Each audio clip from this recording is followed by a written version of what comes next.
Gentlemen, let's get straight into it. I don't like when someone's faster than me. I don't care, drive. You know, he doesn't make many mistakes himself. Purely for the bedroom, but anyway, that's a different interview. Probably I'm still about more than a half second away from him. The secrets are coming out. Thank you, Carnex. Driver wouldn't be able to cut it in my time. Now, Max, do you really think that you would be as good in your father and I's time? Oh, it's difficult. Different cars. You know, yeah. To be honest, I think if you're good, you can adapt to any car. If it's a Formula 1 car or like a GT car, you just have to adapt to the situation. And even now, I mean, when I started in 2015 to the car we have now, it's quite different. So also the way you were driving it was quite different. So I guess, yeah, you adjust yourself to it, hopefully. When I look at like in-car footage today, and I look at in-car footage from when we were racing, and even before us, when you go back to the Senna times, when the manual shifts, there was so much kickback in the steering. It looked physically more difficult. So, Jos, you do occasionally jump in some modern, let's say, sports touring cars, GT cars. Yeah. I think it was definitely more physically. I mean, for your arms and things like that. I think the G-forces they do today, I think they're higher than in our time. But knowing him, I think he would have adapted to the cars at our time, let's say like that. So they were moving around a lot more, though. Yeah, like even on the straight. I think they were more nervous than now. If you see now, it's like, you know, small oversteer, but we are fighting the car more. Also, I think because they were not so balanced as they were those days. So, but I think definitely more challenging at our time. Yeah, I would agree with that. I think that even the straights were quite difficult, or certainly the way I drove. The car was moving around a lot. Depends on the night before. Depends on the night before, yeah, because but it's different time. Also, when you see the Senna thing, go like this and shifting, and you know, it was tougher, I think. So I think we can agree then that physically the G-force, especially in qualifying, is much higher today. You look at the lap times, you've got big wings, big tyres. But I think that we would also agree that the actual race in our period was maybe more difficult because the cars moved more and we had lighter cars. You know, you're 730 kilograms or whatever the regulation is today. Heavy, yeah. We were 605 kilos, maybe even lighter if you were with, you know, Tom Walkinshaw and Arrows. Sometimes they were running below the limit. But they were racy, small cars. Yeah. And without the power steering. I think I sometimes had very hard time. I think Brazil was for me the toughest, with no power steering, left-hand circuit. It was very difficult. Yeah, I used to wear a neck strap under my arm. I never did that. You just rested it? Yeah, I was just leaning on it. But even on the braking, then I was to come up and then make the corner. But then, because the neck is tired, your shoulders are tired, you know, it goes down. I couldn't even move anymore after the race. So. Yeah. How, you know, your career was, you didn't always have the best car. You started with a very good team, and then after that it became a bit more challenging. Worse and worse. It got being worse and worse, your words.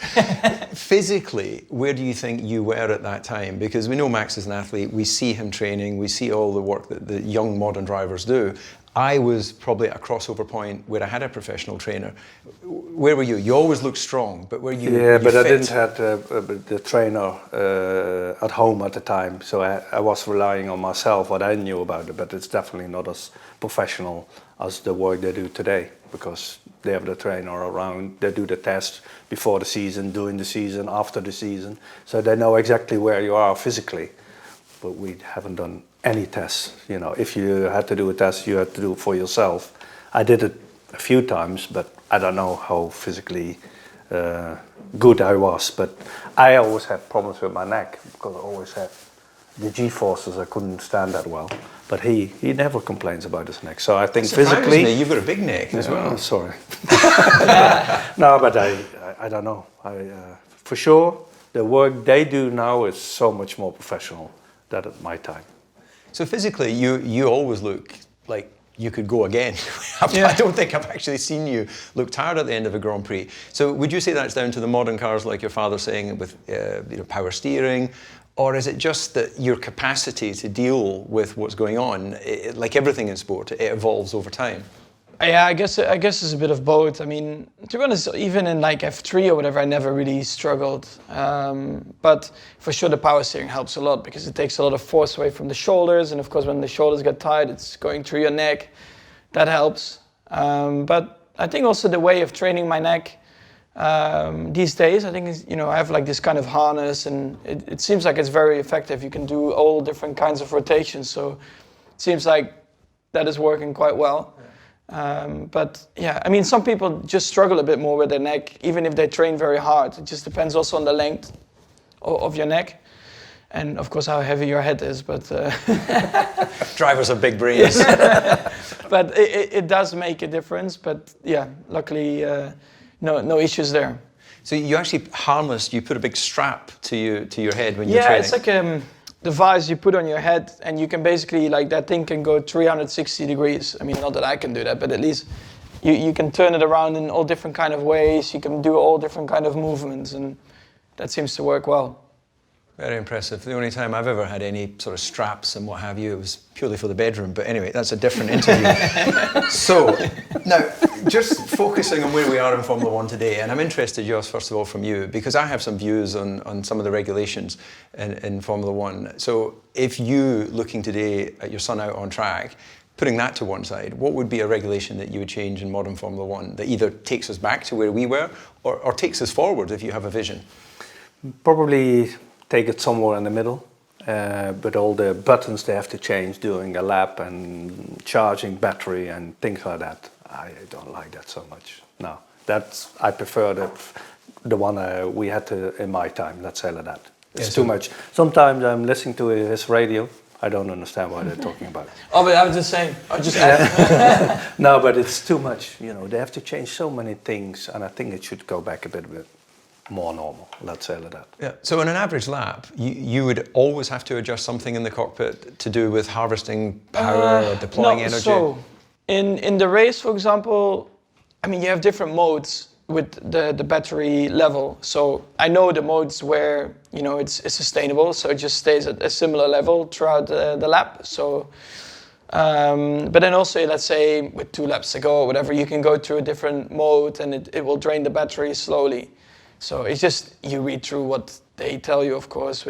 And of course, I mean, I'm at the team now for my 5th year, so you know exactly how it works. Because even when we swapped engines, we kept the same kind of operating in the team, which I think is good. But yeah, I mean, I would prefer that it's just a normal engine. You can go flat out. You don't need to worry about certain engine modes, and you can just push. Do you ever get battery anxiety like we do with our mobile phones, or that doesn't happen? Well, sometimes, when you retire the car, you're like, should I jump out without touching, or should I just, stuff like that when they're working on the car.